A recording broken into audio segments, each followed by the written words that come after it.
This is a two-port USB charger where one of the ports is a retractable USB-C cable.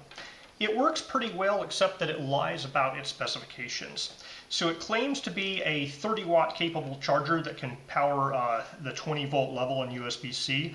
That's a lie. It only goes up to 12 volts. I've never seen it deliver more than 19 watts. My USB-C tester says that it supports the 5, 9, and 12 volt levels at the 22 watt power delivery specification.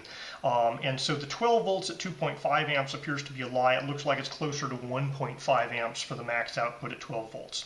It claims to be a 10 amp hour capacity with 36 watt hours. My measurements say it's closer to 32 watt hours, maybe 8 to 9 amp hour. So it's close on the capacity range. It'll provide 26 watt hours of power going out through the inefficiencies of the conversions. So if you're looking for a portable charger that can do 12 volts and 18 watts in or out through a nicely usable retractable cable, this guy's not bad. The price isn't horrible.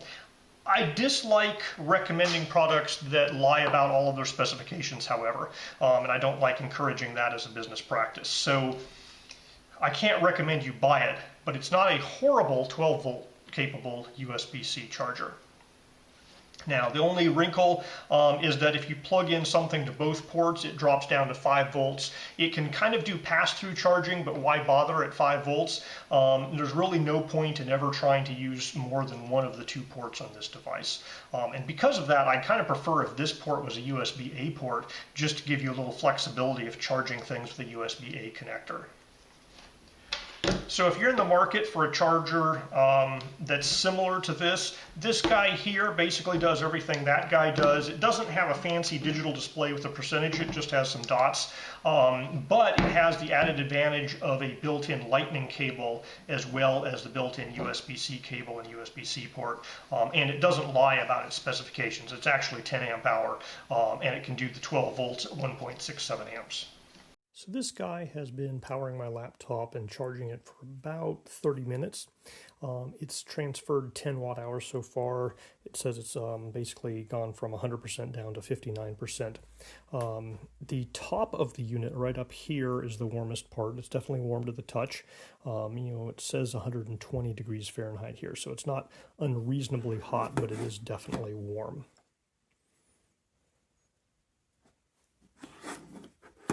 If I had to guess, I would say there's probably some cells in the bottom down here, and then charging electronics in the top that are converting the voltage.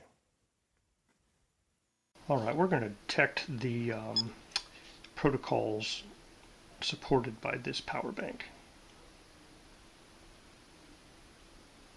So here it says power delivery 3.0, 22.0 watts, not 30 watts.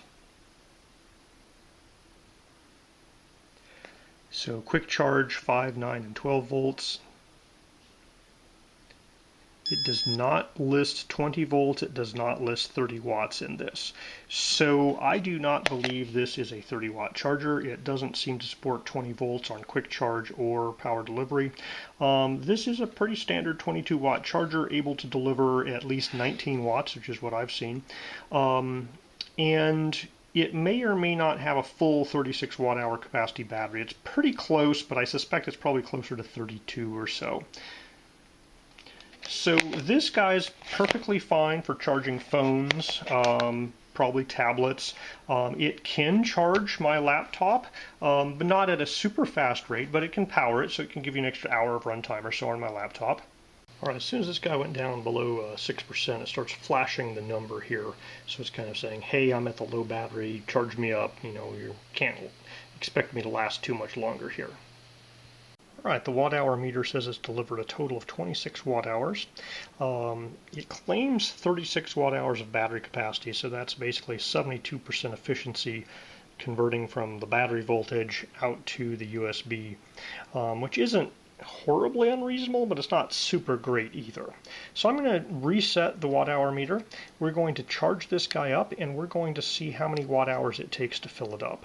And if it does have a 36 watt hour battery, it should be more than 36 watt hours with all the conversion inefficiencies and losses. Alright, I plugged it into a charger which is a lower power charger. It's like a 65 watt charger instead of the 100 watt charger. And for this particular charger, it's negotiating the 12 volt level at 1.4 amps. It's still doing about 17 watts, so it looks like, you know, the watts are limited here to under 20, regardless of the voltage and charger I have it plugged into. So this guy took 38 watt hours to fill up. So if it has a 36 watt hour battery, it is extremely efficient filling up. It delivered like 26, took 38, kind of halfway between there.